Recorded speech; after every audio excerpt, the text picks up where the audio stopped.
Hello friends, स्वागत है एक नई वीडियो में। अगर आपके पास भी Oppo A5X 5G है और आपने भी कीबोर्ड में बहुत सारे लैंग्वेज को ऐड कर रखे हैं तो कैसे आप ऐड लैंग्वेज को डिलीट कर सकते हैं।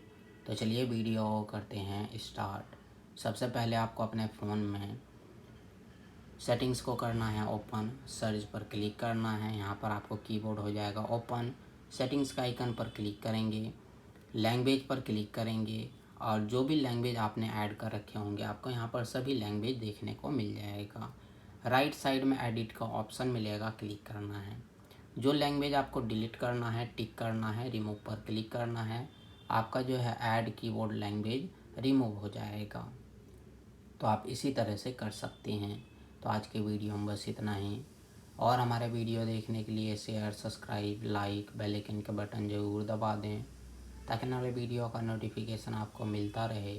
मिलते हैं नेक्स्ट वीडियो में एक नई टॉपिक के साथ, तब तक के लिए नमस्कार।